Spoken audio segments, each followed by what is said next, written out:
Alessandro d'Acquisto, oggi è una giornata particolare in ricordo di suo fratello. Queste cerimonie che emozioni suscitano ogni volta in lei?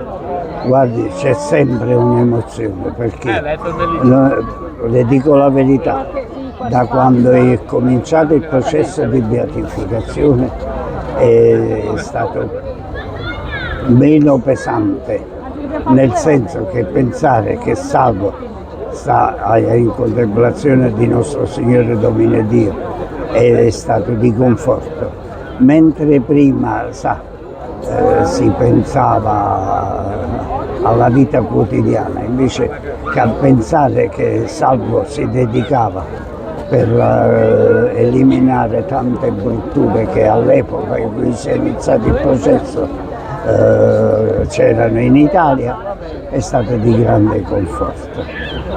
Che ricordo ha di suo fratello? Era fratello maggiore, minore? Ero l'ultimo dei fratelli, eravamo 5, io ero il più piccolo e c'erano 17 anni di differenza, per cui io quando lui è finito tenevo 7 anni e ho dei flash di quando lui veniva dall'Africa e forse l'ultimo era nell'agosto del 1943, forse era venuto in licenza da Torre in Pietra e poi ripartì a settembre finì.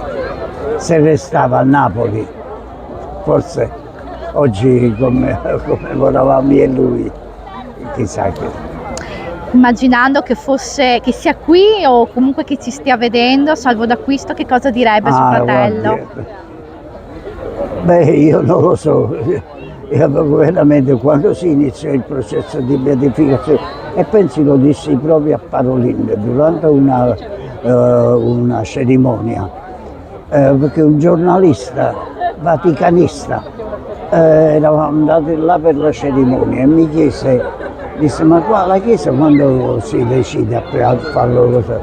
Allora, siccome dovetti dare un presente a Parolin, mi chiesero di dire, e dissi io approfitto, lei è un'autorità della Chiesa, dissi guardi, proprio un vaticanista pochi minuti fa mi ha chiesto, ma la Chiesa quando si decide a proclamarlo beato? Io sa come me la cavo, dico, forse la Chiesa sta aspettando che io muoia così non gli faccio fare brutta fine.